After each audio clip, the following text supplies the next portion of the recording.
2019, on a investi 27 millions d'euros sur la végétalisation de nos cours, leur renaturation pour enlever le maximum de goudron noir qui chauffe et qui est un vrai problème, et puis sur l'isolation thermique ou sur l'isolation au niveau des écoles. 27 millions d'euros entre 16 écoles et 2 restaurants qui ont été refaits et une vingtaine de cours qui ont été retravaillés, revégétalisés, renaturés.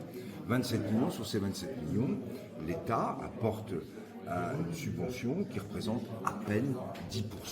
Et ce qu'on annonce l'an prochain, et ça va sûrement se confirmer, c'est que ce qu'on appelle le fonds vert, c'est ce qui faisait que l'État était en capacité de financer des investissements dans le domaine de la transition énergétique, va baisser.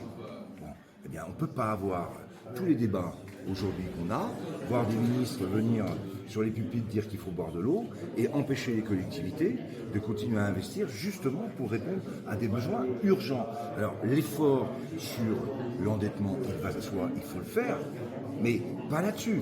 C'est pas comme ça qu'on va y arriver.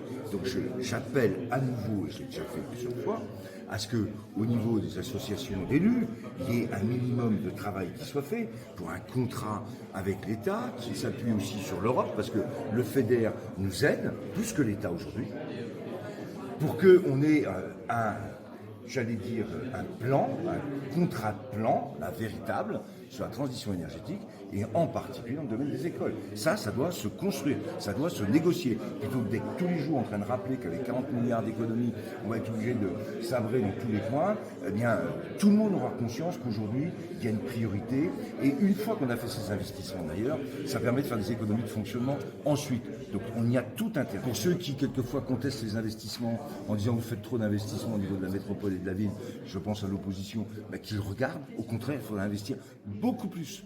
Et l'appel que je fais, c'est pas simplement d'être là en train de dire ah ben ça va pas, c'est de dire mais parce qu'on a besoin d'investir, parce que c'est absolument nécessaire. Donc monsieur le Premier ministre, vous qui avez été maire de Pau, monsieur le ministre des collectivités que je connais bien, François Rebsamen, je leur dis mais écoutez, qu'est-ce qui a changé?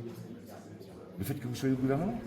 Mais cherchez à trouver des solutions efficaces pour l'avenir et pas simplement à gérer le court terme, même s'il va falloir faire des efforts.